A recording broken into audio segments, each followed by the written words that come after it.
नमस्कार, ABP news पर हाजिर हूं मैं रोमाना इसाल खान। लोकसभा चुनाव के लिए कल पहली परीक्षा होनी है।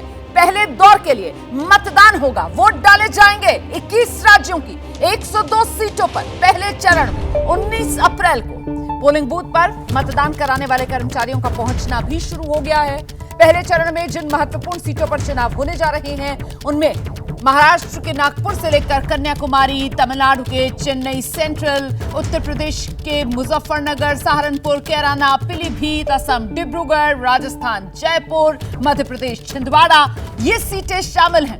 पहले चरण में जो मुख्य चेहरे मैदान में हैं उनमें नागपुर से नितिन गडकरी, उत्तर प्रदेश के पीलीभीत से जितिन प्रसाद, उत्तराखंड की पौड़ी गढ़वाल सीट से अनिल बलूनी, तमिलनाडु से कार्तिक चिदम्बरम, तमिलनाडु के कोयंबटूर से ही बीजेपी प्रदेश अध्यक्ष के अन्नामलाई, चेन्नई सेंट्रल से दयानिधि मारन, मध्य प्रदेश की छिंदवाड़ा से पूर्व मुख्यमंत्री कमलनाथ के बेटे नकुल नाथ शामिल हैं।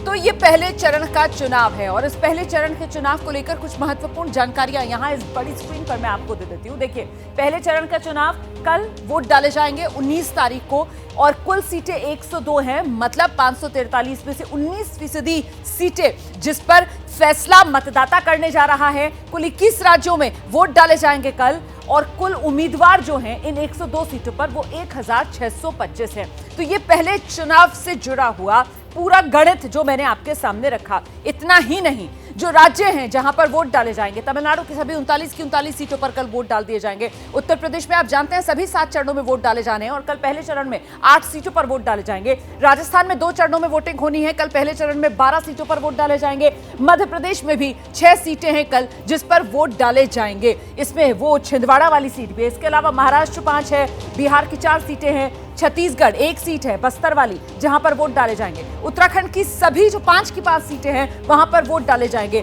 पश्चिम बंगाल में कूच बिहार, जहां से निश्चित प्रामाणिक जो हैं केंद्रीय मंत्री वो उम्मीदवार हैं, 3 सीटें जिसमें कूच बिहार भी पश्चिम बंगाल में, कल वहां पर भी वोटिंग होगी। तो कुल मिलाकर ये तस्वीर जो आपके सामने मैं रख रही हूं और ऐसे में 2019 ये जो 102 सीटें हैं वोटिंग परसेंटेज के लिहाज से अगर देखा जाए तो औसत वोटिंग जो है वो 70% रही थी। इनमें से 49 सीटों पर 70% से ज्यादा वोटिंग हुई थी, 70% से कम वोटिंग 53 सीटों पर हुई थी, 80% से ज्यादा वोटिंग 16 सीटों पर हुई थी और 50% से कम वोटिंग सिर्फ 1 सीट पर हुई थी। तो कुल मिलाकर जो औसत रहा था वोटिंग परसेंटेज का इन 102 सीटों पर वो 70%, 70% औसत रहा था। 2019 के बारे में मैंने बताया आपको और 2019 में 102 सीटों का वोटिंग परसेंटेज के बाद पुरुष से ज्यादा महिला वोटिंग परसेंटेज रहा था 54 सीटों पर। सबसे ज्यादा वोटिंग परसेंटेज महिलाओं के हिसाब से भी और ओवरऑल भी जो रहा था वो अरुणाचल ईस्ट पर रहा था 87% और सबसे कम वोटिंग परसेंटेज जो है वो राजस्थान करौली धौलपुर वाली जो सीट है वहां रहा था 55.2%। तो कुल मिलाकर ये वो तस्वीर जो देखने के लिए मिली थी और ऐसे में पहले दौर के लिए प्रचार के मैदान में हर पार्टी ने ताकत झोंकी, नारे, वादे, एक दूसरे पर आरोप प्रत्यारोप का जबरदस्त अंदाज में दौर चला। किसकी बातों का कितना असर पड़ा कल ये जनता तय करेगी जब मुहर लगाएगी।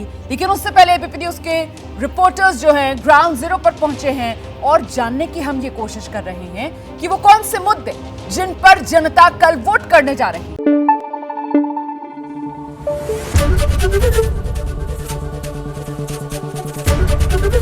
एबीपी न्यूज आपको रखे आगे।